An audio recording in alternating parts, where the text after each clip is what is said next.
오늘의 말씀은 창세기 21장 25절부터 34절까지 말씀입니다.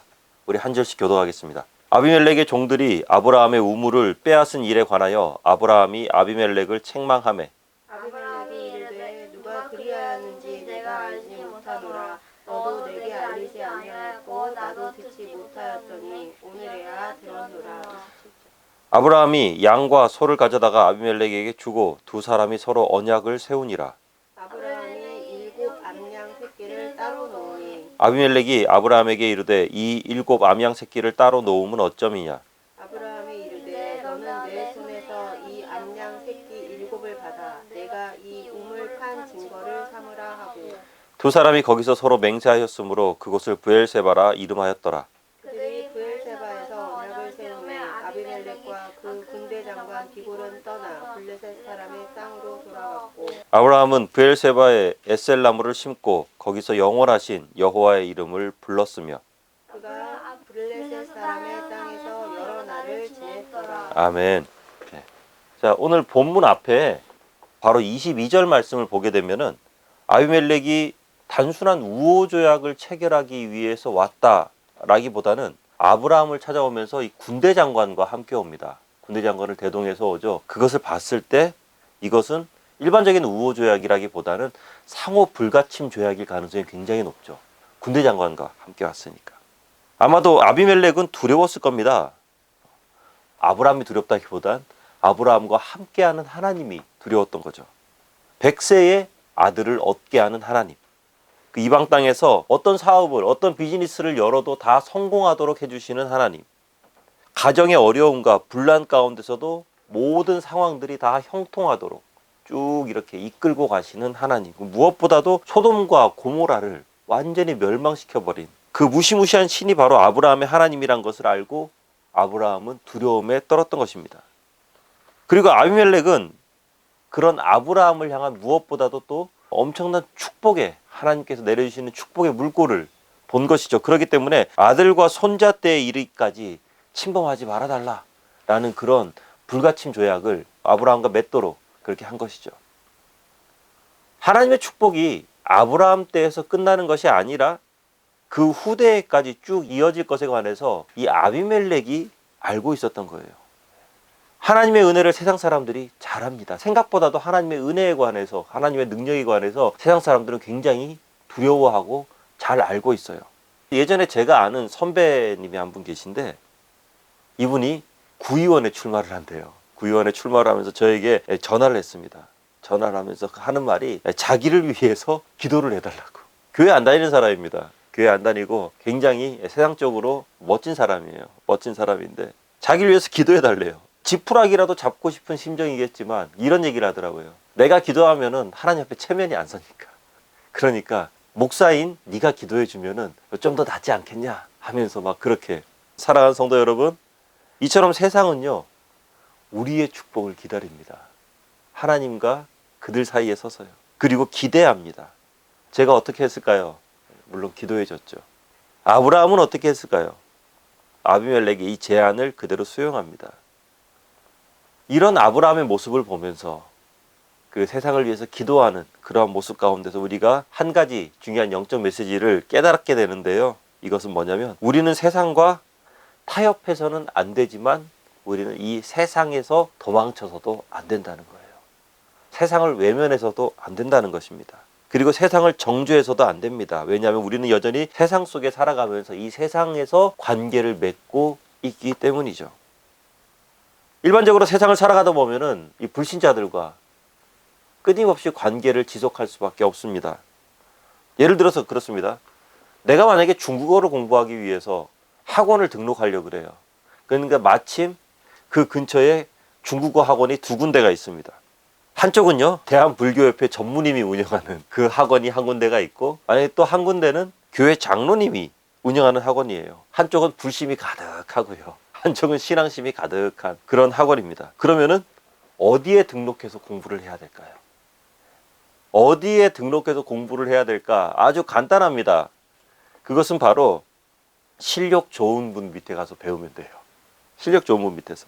어떤 분들은 이런 얘기도 하죠. 이왕이면 장로님 학원으로 가는 것이 좋지 않습니까? 어떻게 불교 믿는 원장 밑으로 가서 배웁니까? 라고 이렇게 이야기하는 분도 있을 수도 있습니다만, 그럼 제가 한번 반문해 보고 싶습니다. 그렇다면은 익산에 있는 원광대학교 다니는 기독교인 학생들은 다 나와야 되는 건가? 그건 아니잖아요.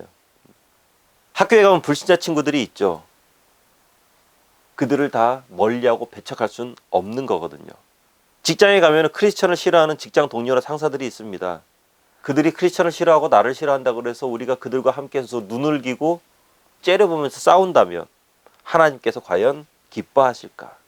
친구들과 함께 교제하면서 직장 동료들과 함께 어울릴 필요가 있습니다. 그들과 함께 지내야 되는 거예요. 하지만 비둘기처럼 순결하고 뱀처럼 지혜로울 필요가 있습니다. 불신자들에 대해서 인격적으로 대하고 관계하지만 그들이 권하는 죄의 잔에 관해서는 지혜롭게 대처할, 거부할 그런 지혜가 우리에게는 필요하다는 것이죠. 함께 일하고 함께 어울리지만 우리의 영적인 거룩함은 더러워져서는 안 된다는 것입니다. 특별히 불신자들과 함께 약속하고 그들과 함께 일할 때 먼저 좀 내가 어려운 일을 감당해 보는 것도 괜찮죠. 남들은 늦더라도 시간 약속 잘 지켜주고 서로 속일지라도 나 혼자 정직하고 서로를 기만할지라도 나 혼자 친절하게 대해지기를 바랍니다. 이런 우리의 삶의 모습을 통해서 그들에게 하나님의 모습이 드러나는 거예요. 아브라함을 보면서 아비멜렉이 하나님을 봤듯이 우리를 통해서 불신자들은 하나님을 보게 됩니다. 아브라함이 멜기세덱의 제안을 받아들이는 것은 결국 자기의 삶을 통해서 하나님을 더욱 높이기 위함이고 세상 가운데 하나님의 이름을 드러내기 위함이고 더욱더 영광스럽게 하는 일이라는 것. 내가 이 멜기세덱의 말을 지금 들어주는 것. 이것은 이들과 함께 손을 잡는 것. 이것은 이들의 죄악 가운데로 내가 들어가는 것이 아니라 바로 이들을 하나님의 영광 가운데로 초청하는 것이다 라는 것. 아브라함은 알고 있었던 것이죠. 우리 성도 여러분 모두 세상의 중심에 우뚝 서시기를 축복합니다. 그런데 우리 아브라함 할아버지가 또 이 보통 깐깐한 사람이 아닙니다. 또 할 말은 다 합니다. 우리 25절 말씀 함께 읽어보겠습니다. 시작. 아비멜렉의 종들이 아브라함의 우물을 빼앗은 일에 관해 아브라함이 아비멜렉을 책망했어요. 이 우물이라는 것이 당시 사람들에게는 재산 목록 1호거든요. 이 사막과도 같은 광야에서 다른 무엇보다도 이 물이 최고의 가치입니다. 지하 수십 미터를 뚫고 들어가서 수맥을 찾아내죠. 물을 발견하면 그 물을 통해서 오아시스가 만들어지게 되고 그 오아시스 주변으로 작은 부족이나 마을이 생기게 되잖아요. 그리고 우물이 만약에 여러 개가 모인다. 그럼 거기에 도시가 형성이 되는 거고요. 큰 강이 있고 근처에 우물이 많다. 그럼 거기에 뭐 나라가 형성이 되는 거예요. 물을 중심으로 해서 생기게 된다는 것이죠. 물은 곧 생명이고 권력이었습니다. 아브라함은 하나님의 은혜로 아마 많은 우물을 얻을 수 있었을 것입니다. 하지만 그런 아브라함을 시기한 이 아비멜렉의 종들이 이 아브라함의 우물을 다 빼앗아 버린 거예요. 이 아브라함이 이민자잖아요. 나 혼자만 거기에 똑 떨어져 살게 되는. 그렇기 때문에 그 우물을 빼앗아 갈 때 그냥 눈 뜨고 앉아서 코 베일 수밖에 없었다는 것이죠. 그런데 그 종들의 주인이 지금 자신에게 와서 자세를 잔뜩 낮추고 상호 우호조약을 체결하자고 하는 것이죠. 이게 바로 하나님의 방법입니다. 이 아비멜렉의 종들 때문에 벙어리 냉가슴을 앓았던 아브라함입니다. 뭐 한마디 말도 못하고 내 것을 빼앗아 가도 뭐 하나 대적하지도 못했던 아브라함이지만 그 주인이 먼저 찾아와서 자신에게 바짝 엎드릴 때 아비멜렉이 아니라 그 종들이 가장 중요한 우물을 빼앗아 갔을 때 그 모든 상황을 한 방에 해결할 수 있는 상황을 하나님께서는 만들어 주셨던 것이죠. 이게 굉장히 중요하죠. 직장이나 학교에서 선배들 때문에 상사들 때문에 때로는 거래처의 실무자들이나 주변의 누군가 때문에 굉장히 큰 어려움에 처할 수도 있게 됩니다. 골머리를 앓을 수도 있어요. 하지만 그런 상황이 됐을 때 그 상황에 직면하시되 맞서 싸우지는 마시기 바랍니다. 그 상황을 똑바로 바라보되 거기에서 팍 이렇게 부딪힐 필요는 없다는 거예요. 나의 방법으로 나의 위기를 뚫고 나가려고 하면 내가 피곤해지죠. 근데 나의 위기를 나의 방법이 아니라 하나님의 방법으로 뚫고 나가려고 할 때 하나님께서 일하시게 된다는 것입니다. 우리가 상상도 못한 방법으로 이 아비멜렉이 아브라함에게 그렇게 바짝 자세를 낮춰서 다가올지는 상상도 못했겠지만 이 상상도 못한 방법이 바로 하나님의 방법이었거든요. 이렇게 이제 아브라함이 우물에 관해서 컴플레인을 걸죠. 예, 아비멜렉으로서는 굉장히 깜짝 놀랐어요. 그러니까 26절 말씀을 보면은요, 나는 몰랐다. 나는 전혀 몰랐다. 라는 거죠. 나는 아무도 나에게 말해주지 않았다. 너도 나에게 말해주지 않았지 않냐. 나는 몰랐다. 자신에 대해서 항변하고 있습니다. 아마 사실이었을 겁니다. 아비멜렉이야 뭐 네가 그냥 보기에 좋은 땅으로 가서 살아라 라고 이렇게 말하면은 그만이지만 사실 그 아비멜렉의 종들의 입장에서는 어떻습니까? 야, 저기 참 괜찮은데? 저기 물도 많을 것 같고, 예, 풀도 잘 자라고, 저기에 내가 나중에 가서 살아야지 하면서 눈독 들이면서 아마 침발라 놓은 사람들이 아마 많았을 거예요. 그런데 거기에 갑자기 이민자 아브라함이 불쑥 나타나서 그곳에 딱 부하들 마음이 그냥 안 좋죠. 안 좋은데 거기에서 우물을 파니까 어때요? 우물이 막 나오는 거예요. 그러니까 잔뜩 화가 나서 땅은 어쩔 수 없지만 이 우물에 대한 소유권은 뺏어오겠다. 아마 그런 못된 마음을 품었던 것 같습니다. 그러면서 아비멜렉에게 보고했을까요? 왕이시여, 왕이 뭐 땅을 주셨지만 우리가 그 땅에서 난 우물은 빼앗길 수 없어서 우리가 다 우물을 뺏어왔습니다. 아마 보고하지 않았을 겁니다. 그런데 이 시점에서 아브라함의 지혜가 돋보이는데요. 우리 27절 말씀 함께 읽겠습니다. 시작. 아브라함이 양과 소를 가져다가 아비멜렉에게 주고 두 사람이 서로 언약을 세우니라. 자신은 전혀 모르는 일이라면서 이 펄쩍펄쩍 뛰는 아비멜렉을 아브라함은 더 이상 추궁하지 않습니다. 사실 지금은 아브라함이 절대적으로 유리한 상황이죠. 그죠? 우물을 빼앗은 종에 대해서 처벌에 얘기할 수도 있고요. 지금까지 당했던 억울함에 대해서 성토하면서 내가 지금 이런 꼴 당하려고, 내가 지금 이런 대우 받으려고 여기에서 살아온 거, 나는 이게 아니다. 하면서 아비멜렉을 막 몰아세우면서 막 이야기할 수도 있는 그런 상황이지만 그렇게 안 합니다. 오히려 아브라함이 양과 소를 아비멜렉에게 주면서 선물을 주면서 죄악에 사인을 하죠. 문제를 지적하면서 확실히 그 문제에 대해서 알고 지나갈 수 있도록 하되 더 이상 추궁하지는 않는다. 아무리 옳은 말과 옳은 행동이라 할지라도 그것으로 상대를 끝까지 몰아세우지는 않는다. 이게 바로 아브라함의 지혜였던 것이죠. 내가 옳다는 것을 입증하는 것도 굉장히 중요하죠. 그런데 그것보다 더 중요한 것이 뭐냐면은 적당한 시기에 거기서 스톱 해버리는 겁니다. 사람들이 알 수 있도록 하되 그것으로 끝까지 사람들을 몰아세우지는 않는 것이죠. 만약에 아브라함이 아비멜렉에게 이 얘기를 계속 꺼내면서 그랬다면 아비멜렉 입장에서는 굉장히 상처가 됐을 거예요. 하지만 아브라함은 그러지 않았습니다. 아비멜렉이 이 사실을 알게 된 것만 하더라도 충분하다라는 것이죠. 문제를 인식시키고요. 그리고 아브라함의 놀라운 처세술은 그 문제에서 자신은 살짝 빠져나와 버립니다. 문제를 알려주고 그 문제 자신은 딱 빠져나오죠.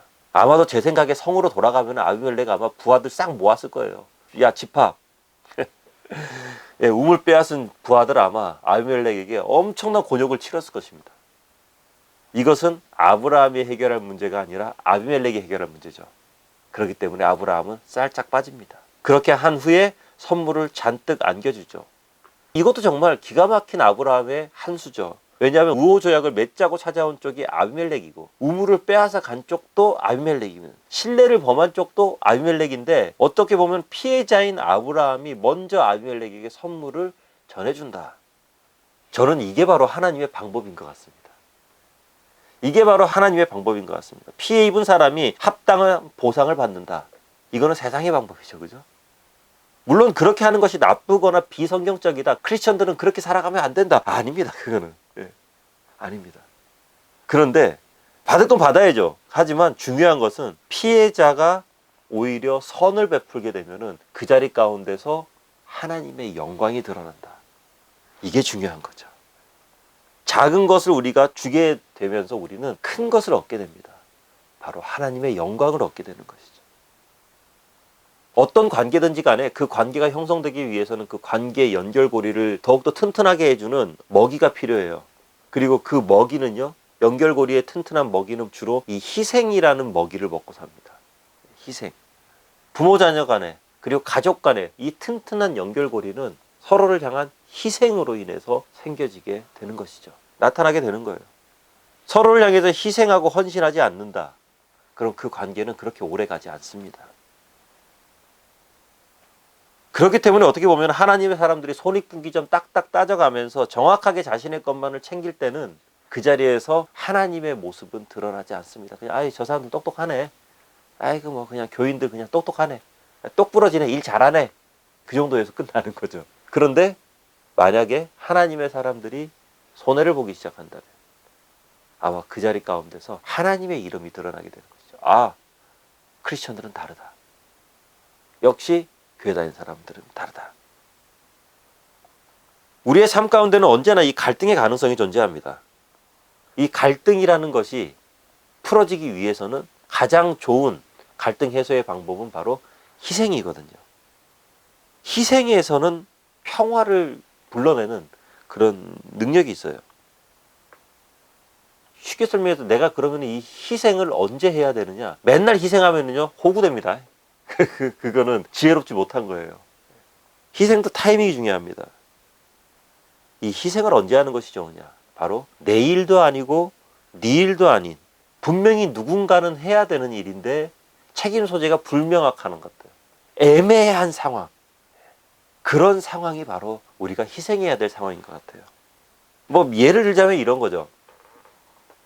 해외여행을 떠나게 되는데 한 사람이 환전하면은 뭐 그냥 환율도 별로 안 좋고 그러니까 몇 사람이 모여가지고 돈을 모아서 한꺼번에 환전을 해요. 그렇게 해서 세 사람이 돈을 모았습니다. 같은 양의 돈을 모았어요. 환전을 했는데 애매하게 나오는 것이죠. 세 사람이 돈을 모았는데 $10가 딱 나왔어요. 자, 그럼 어떻게 해야 될까요? 이거를. 나에 대한 지분은 얼마예요? 33.333333. 이게 애매한 거예요. 그런데 그 상황에서 내가 $3를 가질게. 너희들이 $3.5씩 가져라. 라고 얘기하는 것. 이게 바로 희생이죠. 그리고 그렇게 얘기함과 동시에 그 세 사람 사이에는 순식간에 평화가 들어옵니다. 평화가 깃듭니다. 3대 3.5대 3.5가 되는 거죠. 우리는 보통 희생이라고 그러면 모든 것들을 다 포기해야 된다라고 이렇게 생각하는 것 같은데 그렇지 않아요. 우리의 실제 생활 속에서 100% 희생하는 상황은 거의 나타나지 않습니다. 거의 없습니다. 내가 희생하는 것은 내 지분 33.33%에서 3.33%를 희생하는 거예요. 나는 그냥 30%만 가지는 거죠. 그러면은 그 자리에 평화가 임합니다. 많은 것들을 포기하는 것이 아니라 33% 중에서 3%만 희생하면 그 자리 가운데 평화가 와요. 희생이죠. 신앙이란 무엇인가? 자기 부인과 희생이 있는 것. 바로 십자가를 지는 것이야말로 진짜 신앙이잖아요.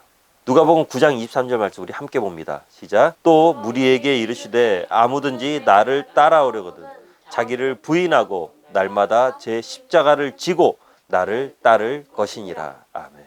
생활 속에서 손해보고 희생하고 때로는 나를 부인하고 십자가를 지고 사시기를 주님의 이름으로 축복합니다.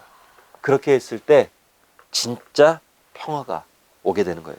자, 이렇게 아브라함의 희생으로 아비멜렉과 해묵은 이 문제도 이제 해결이 돼요. 그렇게 하면서 평화조약도 원만하게 체결됩니다. 모든 것이 다 순조롭게 진행되고 결론이 끝났어요. 그래서 32절 말씀을 보면은 아비멜렉이 집으로 돌아갑니다. 나이스하게 다 끝났다는 거예요. 그런데 여기에서 아브라함은 모든 것들이 다 끝난 그 자리에서 한 가지를 더합니다. 우리 33절 말씀 함께 읽어봅니다. 시작. 아브라함은 브엘세바에 에셀나무를 심고 거기서 영원하신 하나님의 이름을 불렀으며. 아멘. 에셀나무, 이것은요 시나이 반도에 사는 나무인데 굉장히 재질이 단단하고 두껍습니다. 그리고 아주 크고 넓게 자랍니다. 그 이유는요, 그 뿌리가 지하 최대 30m까지 내려간대요. 어마어마하게 내려가는 것이죠. 그래서 거기에서 지하수에서 직접 수분을 공급받기 때문에 그 광야에서도, 그 척박한 땅에서도 그렇게 큰 나무가 된다고 합니다. 그래서 에셀나무는요 하나님의 강인함, 그리고 하나님의 영원함, 그리고 그 그늘에서 쉴 수 있도록 해주는 하나님의 따스함과 안락함, 이런 것들을 의미한다고 해요. 계약을 맺은 그 자리에서 에셀나무를 심고 하나님의 이름을 불렀다. 아브라함이 그 자리에서 정말 그냥 에셀나무 한 그루 딱 심고 하나님 이렇게 하고 돌아갔을까? 하나님의 이름을 불렀다고 하니까 아마 그러지는 않았을 겁니다. 하나님의 이름을 불렀다는 것, 이것은 아마 하나님을 예배했다. 때로는 하나님께 기도했다. 우리는 그렇게 생각해 볼 수 있게 되는 것이죠. 아브라함은요, 아비멜렉과 맺은 이 계약을 위해서 하나님 앞에 기도했을 거예요. 이렇게 기도했을 것 같습니다. 하나님, 저 아비멜렉 왕과 맺은 오늘의 모든 조약은 모두 다 하나님의 은혜인 줄로 믿습니다. 간절히 기도하는 것은 오늘 모든 약속이 저뿐만 아니라 이삭과 그 이후의 모든 후손들에게까지 변함없이 내려갈 수 있도록 하나님께서 이 약속의 권능으로 함께하여 주시옵소서. 그리고 지금까지 함께하신 하나님, 저 아비멜렉은 너무나도 강한 왕입니다. 하지만 하나님께서는 그 모든 왕 중에 왕이시오니 하나님께서 우리를 지켜주십시오. 하나님께서 함께하지 않는 우리의 삶은 덧없는 삶이고 의미 없는 삶이니 하나님께서 함께해 주셔야만 오늘의 조약이 유지될 것입니다. 하나님, 이 조약을 지켜주십시오. 아마 아브라함이 이렇게 기도하지 않았을까? 에셀람으로 심고요. 자, 말씀을 맺습니다. 세상을 위해서 헌신하시기 바랍니다. 그리고 세상을 위해서 희생하시기 바랍니다. 그리고 세상을 위해서 사랑을 나눠주시기 바랍니다. 하지만 세상을 믿지는 마십시오. 사람을 사랑하고 그리고 사람을 품어주되 그 사람을 믿지는 마십시오. 우리의 믿음의 대상은 오직 하나님뿐입니다. 세상과 부대끼면서 세상을 살아가는 우리들이지만 그들과 함께 할 수는 없습니다. 같이 할 수는 없습니다. 불신과 탐욕과 음란과 분냄과 악성, 루머가 가득한 이 세상을 살아가면서 비둘기처럼 순결하고 뱀처럼 지혜로우시기를 축복합니다. 세상을 살아가면서 어떤 성과를 거두오고 그리고 그곳에서 큰 기쁨을 얻었다면 그 기쁨을 누리십시오. 마음껏 누리세요. 괜찮습니다. 그리고 그 기쁨을 누리는 그 자리에서 반드시 에셀나무를 심고 하나님을 부르시기 바랍니다. 그것이 세상 어디든지 가래요. 세상이 주는 단물로 우리의 신앙이 희석되어지는 그런 믿음이 아니라 믿음의 반석 위에서 세상을 바라보면서 하나님께서 축복을 내려주신 그 자리에 과감하게 에셀나무로 심고 하나님의 이름을 부를 수 있는, 그리고 이번 한 주간 살아가시면서 하나님께서 나에게 축복 주신 그 자리 가운데서 에셀나무를 심고 하나님의 이름을 부를 수 있는 우리 모두가 되어지기를 주님의 이름으로 축원합니다. 기도하겠습니다. 은혜가 많으신 주님, 하나님의 은혜를 사모하며 하나님의 능력을 사모하며 살아가지만 그 능력의 출처에 관해서 그리고 그 능력의 발현에 관해서 이 세상 가운데 담대하게 선포하지는 못하는, 그리고 이 세상에 그리고 하나님에게 한 발씩 걸쳐놓고 있지는 않은지 하나님, 우리 자신을 먼저 돌아보도록 해주시고 하나님의 영광을 가장 먼저 드러내는 우리의 인생길, 이 세상을 살아가지만 거룩과 정결과 지혜로 하나님 주신 기쁨을 마음껏 누리며 살아가도록 하여 주시옵소서. 그리고 그 자리 가운데 에셀나무를 심고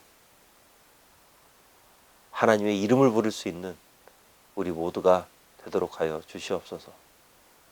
예수님 이름으로 기도합나이다. 아멘.